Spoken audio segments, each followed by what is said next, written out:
जनाब हकीमा खातून फरमाती हैं कि 15 शाबान मुअज़्ज़म की शब इमाम हसन अस्करी अलैहिस्सलाम ने मुझे पैगाम भेजा, ए पुप्पी जान, आज की रात आप हमारे पास रहें, क्योंकि अल्लाह अज़्ज़ व जल आज की रात अपनी हुज्जत को ज़ाहिर फरमाने वाले हैं। कहती हैं, मैंने अर्ज़ किया, ये बच्चा किससे होगा? इमाम ने फरमाया, नरजिस से होगा। कहती हैं, मैंने अर्ज़ किया, खुदा की कसम, नरजिस में मैं हमल की कोई अलामत नहीं देख रही। इमाम ने फरमाया, वही होगा जो मैं आपसे कह रहा हूँ।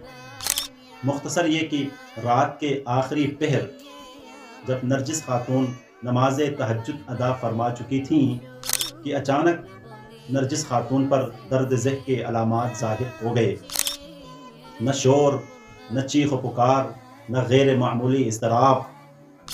हकीमा खातून फरमाती हैं, मैंने देखा कि जैसे ही बच्चा दुनिया में आया, एक नूर ज़ाहिर हुआ जो आसमान की तरफ बुलंद हुआ और पूरा कमरा रोशन हो गया, क्योंकि इमाम ज़माना अज्जलल्लाहु ताला फ़रजहु शरीफ आ गए।